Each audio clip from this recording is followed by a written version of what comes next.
Un rey tan gordo que su propio cuerpo se tragó el arma que lo mató. Esa imagen, casi imposible de olvidar, abre una de las historias más duras y a la vez más extrañas de los textos antiguos. Un final inesperado, grotesco y a la vez eficaz, que sacudió no solo una corte, sino el destino de una nación. El impacto no viene solo del acto en sí, sino de cómo ese acto encaja, con todas sus contradicciones, dentro de un paisaje político, social y teológico. 18 años de humillación, un tributo que devora la economía y la dignidad, y la aparición de un hombre cuya mano anómala se convierte en instrumento de liberación. Este es el relato de aquel desenlace y de lo que lo hizo posible. Para comprender la escena hay que volver la vista al trasfondo. Israel fragmentado, sin un monarca unificador, vulnerable frente a sus vecinos. Moab, con su rey instalado en Jericó, impone tributo y presencia militar con una estabilidad brutal. Durante 18 años, la vida en Israel se organiza alrededor de esa carga.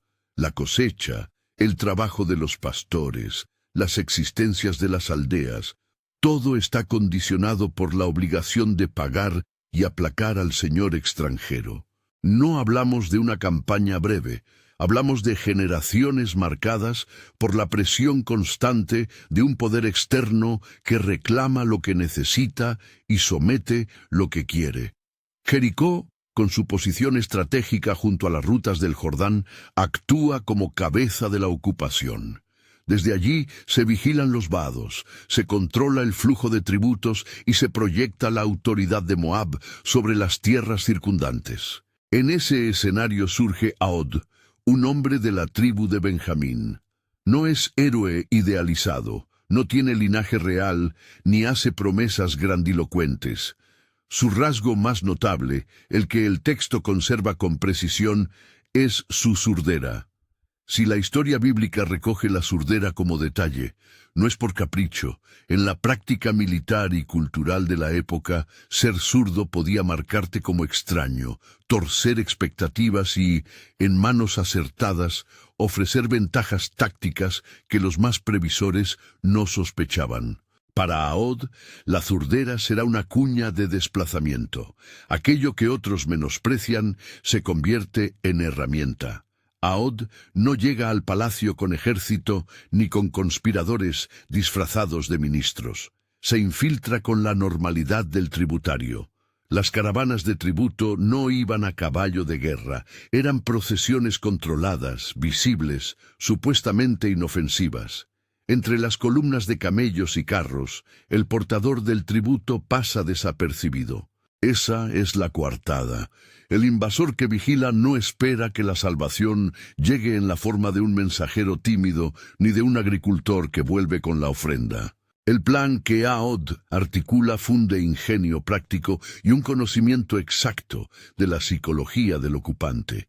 Construye una daga larga, de la medida de un codo alrededor de 45 centímetros, diseñada para una sola tarea. No es un arma de combate abierto, sino un instrumento de alcance preciso, larga, afilada, idónea para un gesto puntual y también para ser manipulada discretamente. La esconde en el muslo derecho, en un doblez del manto, una decisión que a primera vista puede chocar. ¿Por qué en el muslo derecho si era zurdo? Ahí está el cálculo, la previsibilidad de los guardias. En las prácticas comunes, los custodios y los cortesanos, diestros en su mayoría, miran, revisan y esperan en el lado natural para ellos. El costado menos vigilado, por inesperado, se convierte en el compartimento perfecto. Además, ocultar el arma contra el muslo derecho permite extraerla con la mano izquierda en un movimiento que sorprende, cambia la línea de ataque y minimiza la posibilidad de bloqueo por parte de un diestro. Hay otro elemento que Ahod comprende y que funcionará como una especie de coartada olfativa: la forma del rey. Eglón, monarca de Moab, es descrito por las fuentes como obeso.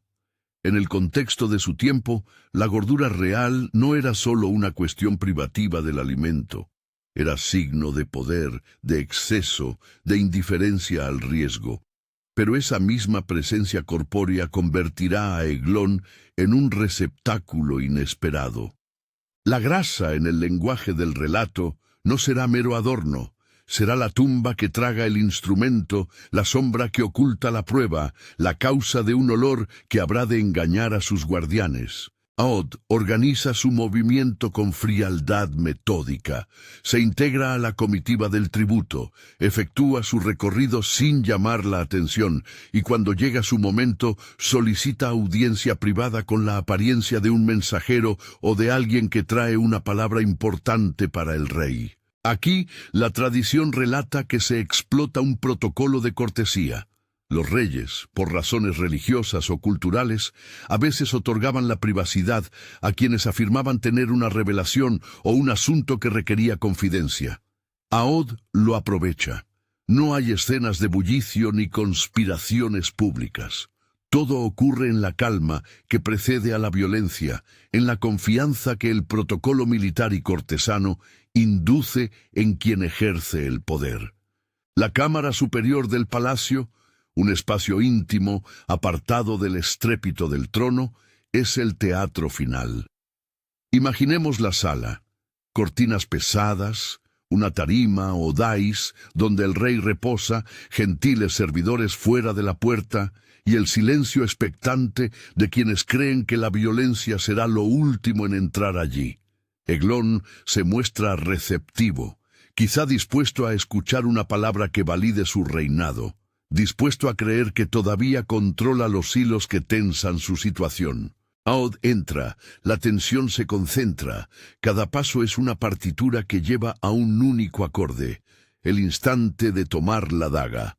Ese movimiento es breve, casi instantáneo.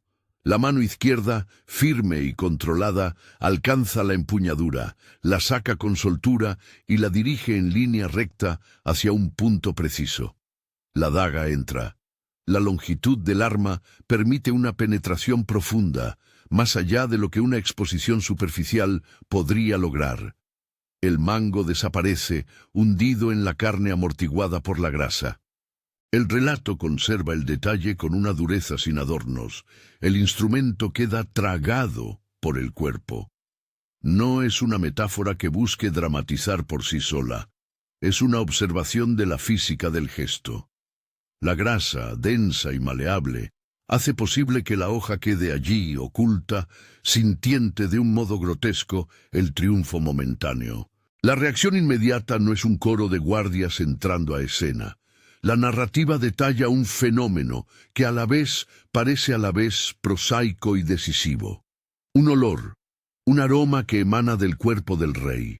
No es el olor de la sangre por sí mismo, aunque la sangre siempre tiene su olor. Es algo más complejo, una mezcla que confunde y que a los custodios les sugiere una intimidad privada. En la práctica, las guardias no irrumpen, cierran puertas o esperan fuera con la sensación de que la privacidad está en uso. Ese retraso, esa confianza en la observancia de un espacio secreto, será crucial. El texto subraya cómo aquel olor y la costumbre de respetar la puerta demoran la reacción. No es un fallo técnico, sino una falla cultural, una línea de comportamiento que Aod conocía y supo convertir en tiempo. Aod no se queda paralizado. Su plan contempla la huida desde el primer segundo, cierra la puerta tras de sí, sale por una vía que evita el grueso de la vigilancia y se dirige a las canteras, a Gilgal, lugares conocidos por su geografía y su capacidad de ocultamiento. Camina con la calma de quien sabe que la prisa del vencido no es su aliada. Se muestra sereno, sin apresuramientos que pudieran delatarlo. Esa calma calculada es parte de la teatralidad del plan, presentarse como un hombre que ha cumplido un deber y retira el peligro de los ojos curiosos. Mientras Aod se aleja, la escena en el palacio se desobstruye con lentitud y confusión. Los guardias, finalmente alertados, abren la puerta y encuentran al rey muerto y la daga ausente hundida en la carne. Lo grotesco del hallazgo no es gratuito. Sirve para subrayar la brutalidad real del acto, pero también la eficacia. El detalle de la empuñadura desaparecida, el arma consumida por lo que el propio cuerpo ofreció, concentra la sorpresa. ¿Cómo había sido posible? ¿Por qué no la vieron antes? La pregunta es menos sobre la capacidad de observación que sobre los imaginarios culturales. Nadie pensó que la amenaza llegaría desde donde no se esperaba. La fuga de Aod se convierte en acto fundador de una secuencia más amplia. Desde Gilgal, que en la conciencia de la gente funcionaba como un punto de reunión y de organización, el zurdo ejecuta la segunda fase del plan, el toque del shofar. Ese sonido antiguo, hecho de cuerno y de eco, no es un simple llamado, es la forma en que una comunidad se convoca para la guerra, para la asamblea, para la acción decisiva. En su resonancia llevan siglos de significados: alarma, juicio, convocatoria divina. Aod hace uso del instrumento como quien enciende una chispa en un campo seco. No imaginemos grandes ejércitos de inmediato. La movilización que se describe es más bien la de hombres comunes transformados por la urgencia. Campesinos, pastores, artesanos, labradores, la gente que había soportado el tributo y la humillación responden al sonido. No hay una logística compleja, sino una ira organizada. No hay uniformes, sino un levantamiento colectivo que reconoce una oportunidad. Hombres con hoces, lanzas, algunas espadas y un coraje seco se congregan. Es la transformación de la indignación en acción. Aod, cuya zurdera había sido su distintivo, se convierte en líder no por linaje, sino por eficacia. Su plan se prueba en la materialidad. Él supo entrar, ejecutar y salir sin quedar atrapado. Ahora su autoridad se sustenta en esa demostración. Los hombres lo siguen porque la prueba está hecha, no por promesas. En pocos días se trazan objetivos claros: cortar la capacidad de Moab para replegarse y reforzarse, asegurar vados del Jordán y forzar una confrontación donde la ocupación perdería la ventaja de su control territorial. La estrategia no busca un combate abierto en campo neutral, busca usar la geografía a favor de quienes estaban en desventaja. Bloquear los vados del Jordán es la jugada maestra. Al controlar los pasos por donde se mueve el ejército moabita, se condiciona su capacidad de suministro, se impide la retirada fácil y se obliga a que la decisión se tome en puntos estrechos donde la marcha ordenada del invasor pierde su fuerza. La gente que responde a Aod conoce el terreno, caminos de bestias, puntos de cruce que en épocas de crecida se vuelven trampas, y lugares donde un grupo decidido puede, con astucia más que con fuerzas superiores, dominar temporalmente la situación. Mientras se organiza la acción, las narrativas orales y los rumores empiezan a circular. Se habla del rey muerto, de la extraña desaparición del arma, del olor que confundió a las puertas del palacio. Esas noticias corren como llamas por aldeas y valles. La sensación de que algo ha cambiado se hace tangible. La ocupación ya no es invulnerable. Si antes la presencia moabita se traducía en un monolito de imposición, ahora aparece un hueco en esa apariencia. Un gobernante vulnerable, una seguridad que no es absoluta y un pueblo que, por primera vez en años, ve una ventana para actuar. En términos militares, la faz inicial de la insurrección es sorprendentemente profesional en su simplicidad. Se fija un punto de encuentro. Las canteras y Gilgal sirven de puntos logísticos, lugares donde rehacerse y donde el terreno favorece el tránsito y la ocultación. Los hombres se organizan en grupos pequeños, cada uno con funciones asignadas: buscar información, asegurar rutas de retirada, vigilar los movimientos moabitas. No hay pompa, hay decisión. La tensión aumenta a medida que las primeras partidas de reconocimiento confirman lo que las noticias decían. El rey ha muerto, y el pánico en la corte se mezcla con la necesidad de reacción rápida por parte de Moab. La campaña que se perfila en la imaginación de Ahod y sus seguidores no es una empresa efímera. Su horizonte es ambicioso. Bloquear los vados, provocar enfrentamientos en terrenos elegidos, evitar el desgaste de una guerra convencional y buscar una derrota decisiva que permita restituir lo tomado y traer calma durante largos años. En el trasfondo de esas intenciones late la esperanza de recuperar no solo recursos materiales, sino el derecho a gobernar sus propias vidas sin el peso del tributo. En la voz de los que se reúnen se escucha una mezcla de miedo y de esperanza. Miedo a la revancha, esperanza por la primera oportunidad real de reverter la situación. Las crónicas, cuando miran atrás, registran cifras que hoy nos parecen impresionantes. El texto antiguo atribuye a la campaña un saldo de 10.000 muertos en el campo moabita y como consecuencia un periodo de 80 años de descanso para Israel. Esos números no son un adorno retórico. En la narrativa funcionan como cierre retroactivo de la acción, como manera de medir el alcance de lo que comenzó con una daga en la cámara superior. Al mismo tiempo, plantean interrogantes. ¿Cómo una acción tan localizada pudo desencadenar una derrota de tal calibre? ¿Qué papel jugaron la sorpresa, la táctica y la moral frente a la organización militar enemiga? Estas preguntas ayudan a entender por qué la historia sigue siendo tan discutida. Pero incluso antes de pensar en los resultados numéricos, hay que atender a lo inmediato. La tensión en las líneas de aproximación, los timbres del shofar que se repiten en la distancia, la gente que se dispone en la oscuridad para ocupar puntos de paso y la incertidumbre que pesa sobre los que aún están en las aldeas. En las cabezas de muchos, la próxima acción puede ser la definitiva. En las de otros, la posibilidad de un castigo terrible también es real. La ocupación podría responder con crudeza.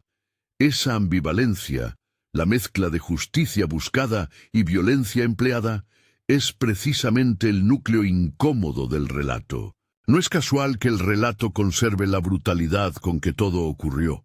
Los escritores del tiempo no intentan suavizar, registran la crudeza de un acto y sus consecuencias. Esa honestidad literaria incomoda, porque nos obliga a confrontar la moralidad en su dureza. Si la liberación se consigue por medios sangrientos, ¿qué juicio moral nos queda para la historia? Los intérpretes rabínicos y cristianos han discutido esta ambigüedad por siglos. Hay lecturas que ven en Ahod el instrumento de una liberación necesaria, otras que lo consideran un homicida, cuya acción plantea problemas éticos irresolubles. El texto no cierra la discusión, la deja abierta, como debería hacer la buena historia, que cuenta sin edulcorar y deja que la audiencia se haga cargo de las preguntas. Mientras la movilización avanza, Ahod y sus hombres trabajan con la conciencia de que la victoria no depende solo de una emboscada bien ejecutada, sino de la capacidad de unir a un pueblo dividido. La tribu de Benjamín deberá asumir un papel que trasciende su tamaño. La lealtad que se congrega en torno al zurdo desplaza los recelos internos y crea, por un tiempo, una unidad instrumental. La logística de la acción es austera. No hay arsenales gigantescos ni ejército formal.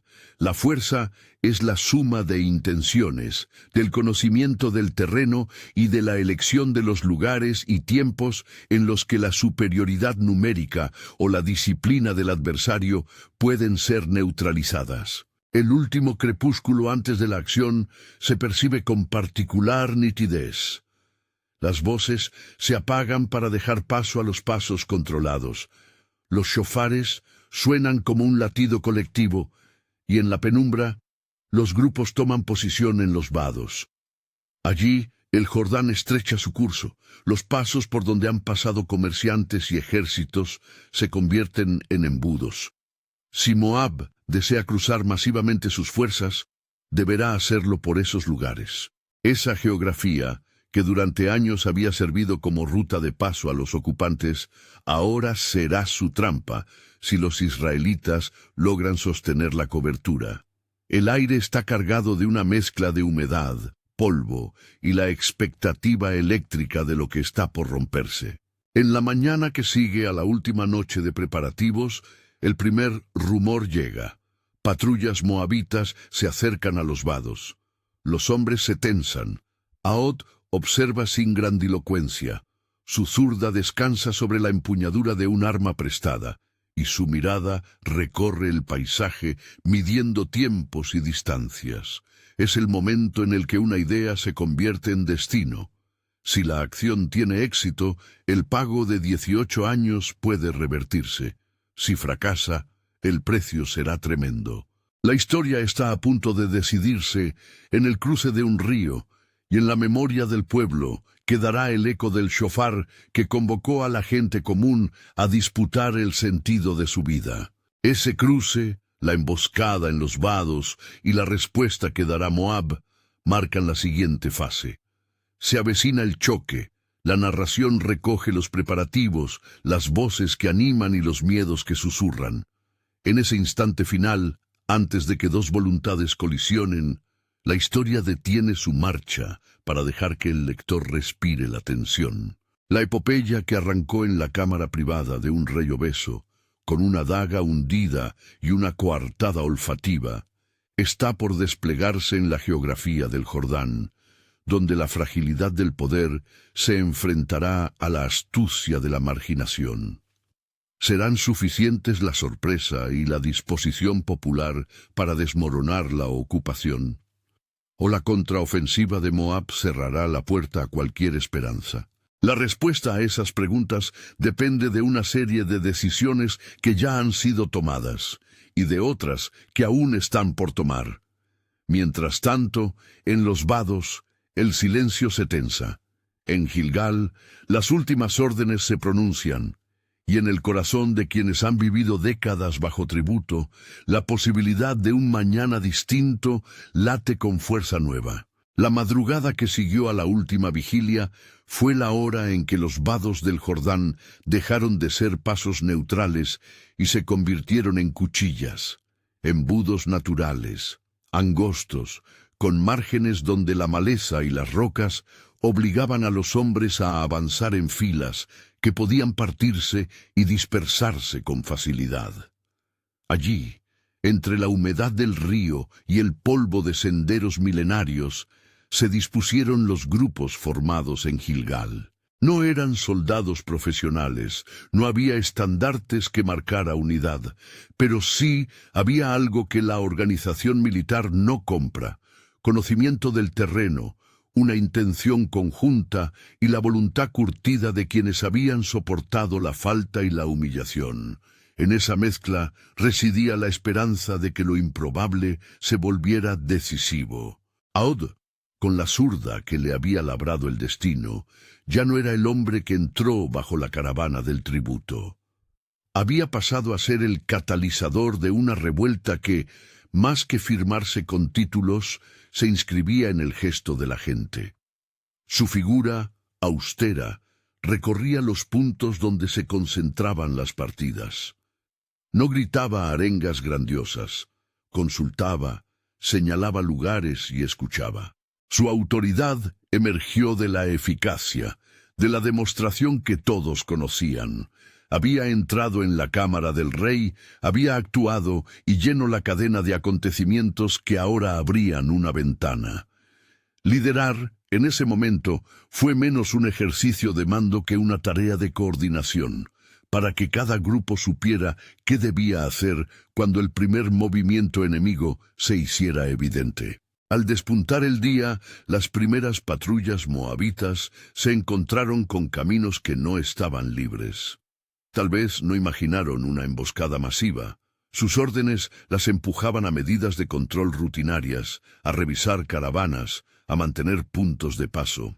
La sorpresa fue encontrar una resistencia compacta en los vados, grupos que bloqueaban senderos con haces improvisados, piedras colocadas para frenar carros, hombres apostados en las orillas con lanzas, arcos y herramientas transformadas en armas.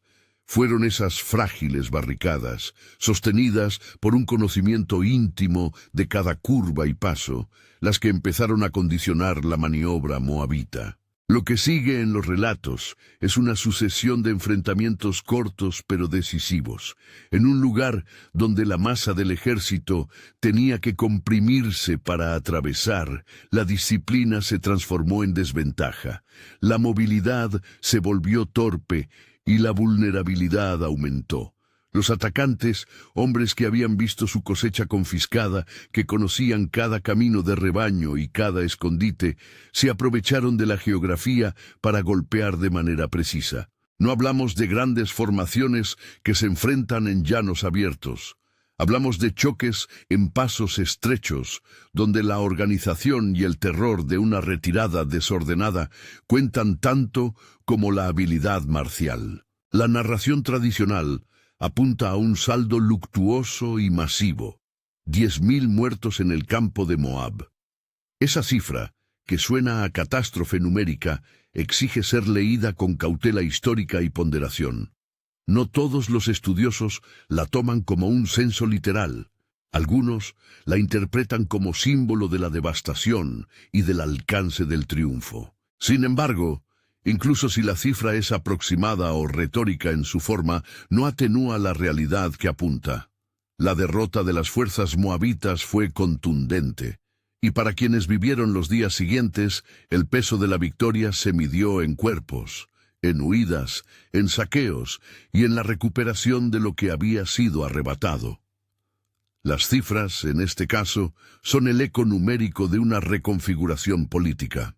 Además de la confrontación física, existieron elementos que trabajaron en favor de los israelitas.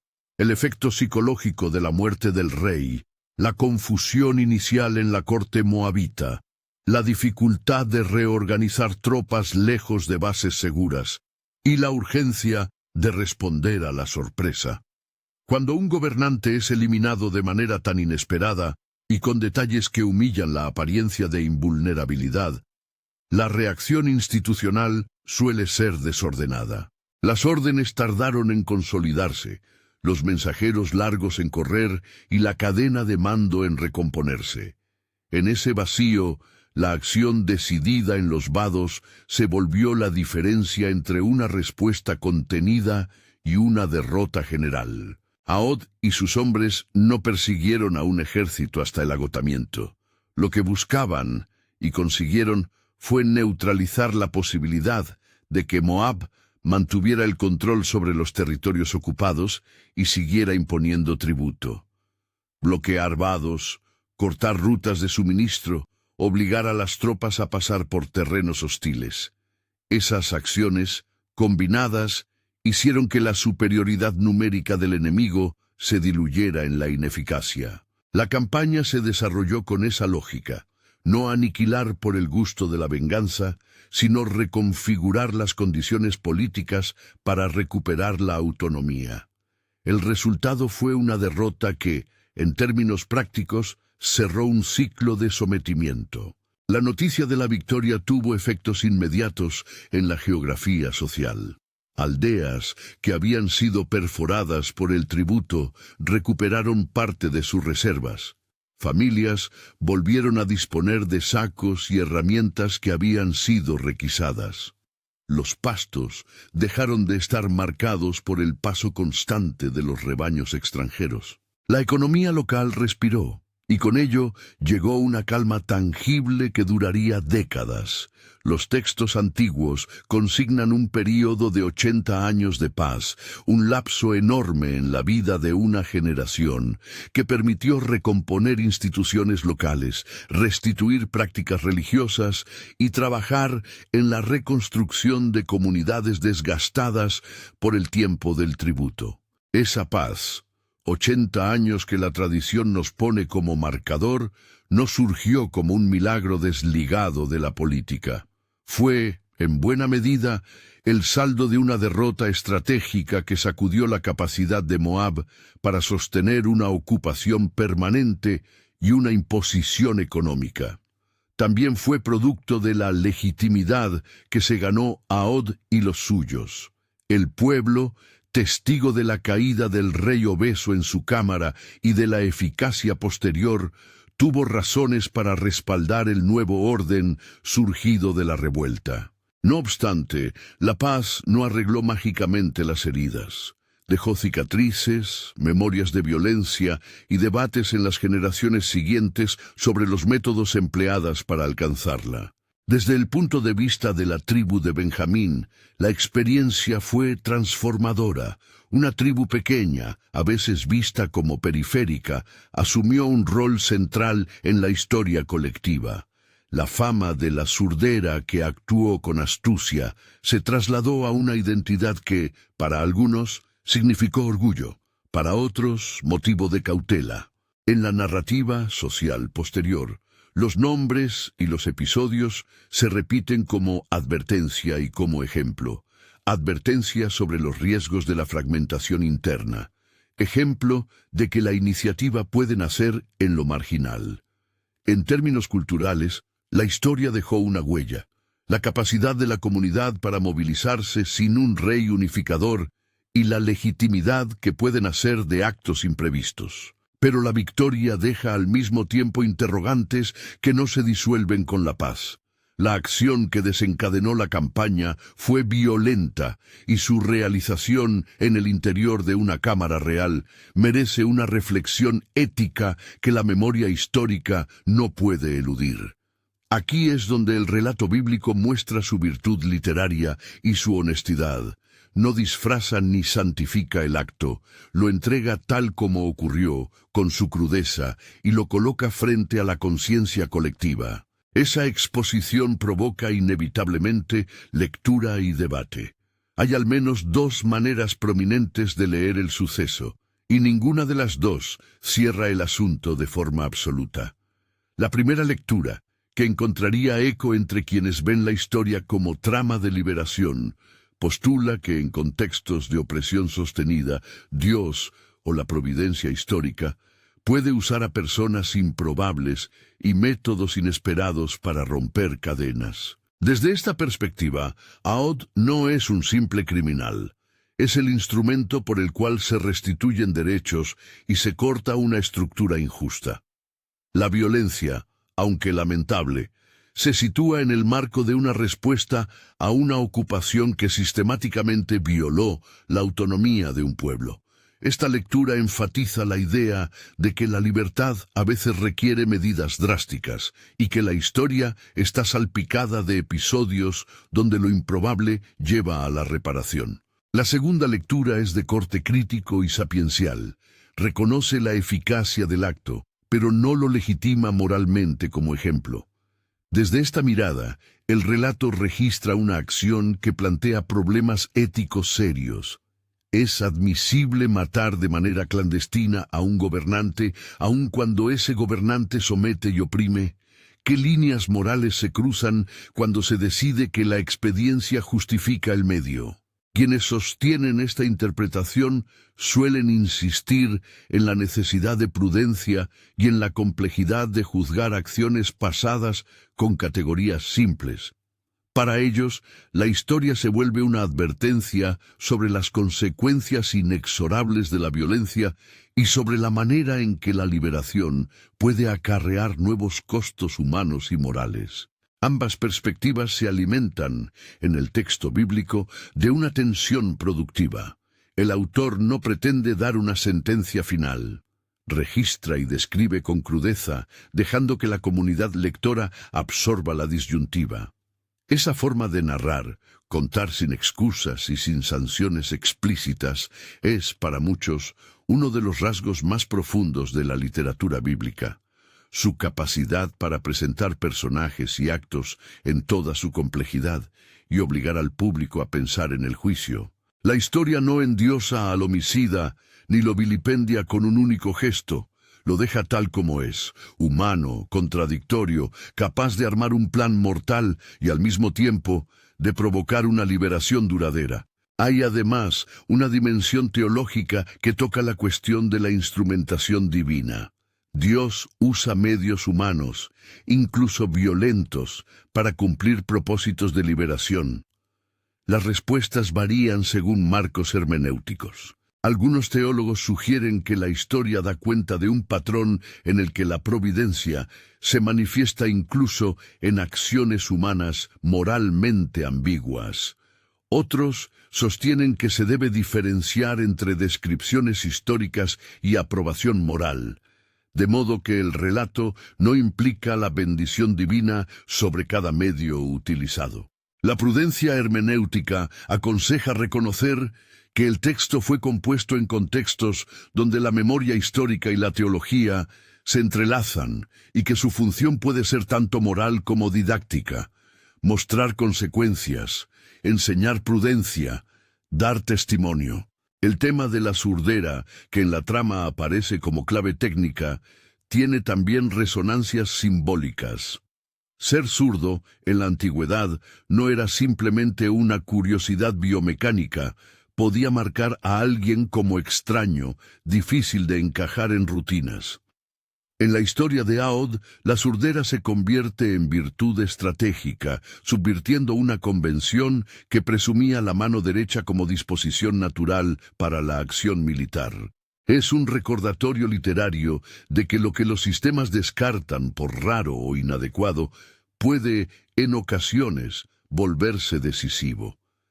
Esa subversión simbólica no borra la complejidad ética del acto, pero sí nos obliga a contemplar cómo la historia exalta la imprevisibilidad de la condición humana. Otra arista que el relato pone sobre la mesa es la estética de la escritura, la crudeza con la que se narra la escena del palacio, la desaparición del mango en la cavidad producida por la grasa, el olor que engaña a los guardianes.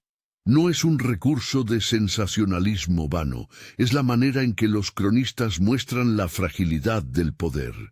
Un trono que parece indestructible por la abundancia puede, en realidad, esconder su fragilidad más profunda. Esa ironía literaria sirve para una lección política antigua y contemporánea.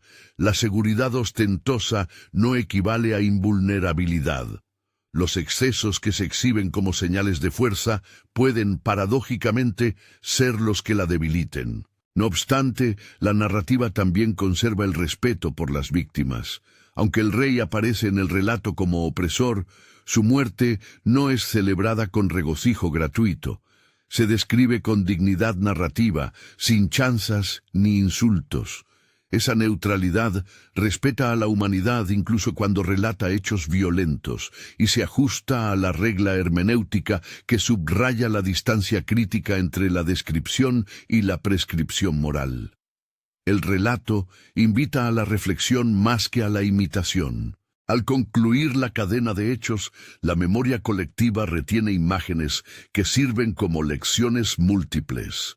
La daga hundida en la carne, la empuñadura desaparecida, el olor que demoró la reacción, el shofar que convocó a la gente común, los vados defendidos y finalmente la cifra que los textos consignan como sello, 10.000 muertos y 80 años de descanso. Esos hitos componen una narrativa que, además de su valor histórico, funciona como espejo donde se reflejan preguntas perennes. ¿Qué precio tiene la libertad? ¿Qué medios son legítimos para alcanzarla? ¿Cómo recordar sin justificar? La historia también nos obliga a mirar hacia la memoria de los pueblos, cómo se guardan y se transmiten estos episodios. En la tradición oral y en la amplia literatura que siguió a estos acontecimientos, el relato sirvió para formar identidades, para advertir sobre peligros y para legitimar liderazgos emergentes. La transformación de una comunidad a través de una acción tan singular plantea, en consecuencia, reflexiones sobre la forma en la que el liderazgo puede nacer de la circunstancia y cómo la legitimidad política se ancla tanto en la eficacia como en la moralidad percibida por la comunidad. Volvamos por un momento al título que nos guía, el impactante final del rey obeso que sorprendió a todos. Ese final, en su extrañeza, sintetiza la enseñanza más dura de la narración. La grandeza aparente no excluye la fragilidad, y la imagen del poder puede ocultar su propia trampa. La gordura del rey, símbolo de opulencia y despreocupación, termina por ser la causa física que permite que la empuñadura se pierda y que el cuerpo esconda la evidencia. La ironía no es solo un detalle mórbido, es la forma en que el relato nos recuerda que la soberbia invita al riesgo. El rey, inflado en su certeza, no previó la posibilidad de que la amenaza llegara desde lo inesperado. Todavía quedan preguntas que la historia no borra. ¿Cómo recordar a aquellos que murieron en la contienda más allá de las cifras? ¿Qué lecciones prácticas extraer para quienes analizan procesos de liberación en contextos distintos? ¿Cómo equilibrar la lectura histórica con una crítica moral que no caiga en simplificaciones? El relato pide diálogo, estudio y prudencia.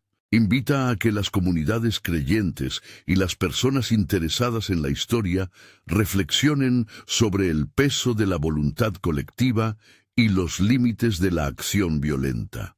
Si esta historia ha despertado en ti preguntas o inquietudes, te invito a compartirlas en los comentarios. ¿Qué te resulta más perturbador, la astucia de Aod o la frialdad con la que el relato registra la violencia? ¿Te inclinas por una lectura que justifique la acción por su resultado o por una que cuestione la moralidad de los medios? Tu voz en la discusión ayuda a que estos textos antiguos nos interroguen desde el presente. Para quienes quieran profundizar, la fuente primordial de este relato se encuentra en el Libro de Jueces. Consultar el capítulo que recoge la historia permitirá leer el texto original y formarse propia opinión. En la descripción del vídeo encontrarás referencias recomendadas para estudio adicional, tanto ediciones bíblicas como comentarios académicos que abordan la historicidad del episodio y sus interpretaciones teológicas. En última instancia, lo que queda grabado es la imagen poderosa con que abrimos. Un rey cuya propia forma física fue la tumba del arma que lo cegó. Un final que sorprendió a todos y que, en su extrañeza, desató una serie de acontecimientos capaces de cambiar el curso de una nación. No es una historia pensada para celebrar la violencia ni para regalar respuestas simples. Es más bien un relato que interpela, nos obliga a mirar la fragilidad del poder, a reconocer la inventiva de los marginados y a sostener la incómoda pregunta sobre cómo la justicia puede buscarse sin perder su rostro humano. Que esta narración nos deje inquietos en la medida justa, lo bastante para estudiar más, lo bastante para no aceptar fábricas de sentidos simplistas, y lo bastante para recordar que la historia, en sus grietas y en sus exageraciones, nos ofrece lecciones que deben ser ponderadas con cuidado. El impacto final del rey obeso no es solo la imagen grotesca de un cuerpo que engulló su verdugo.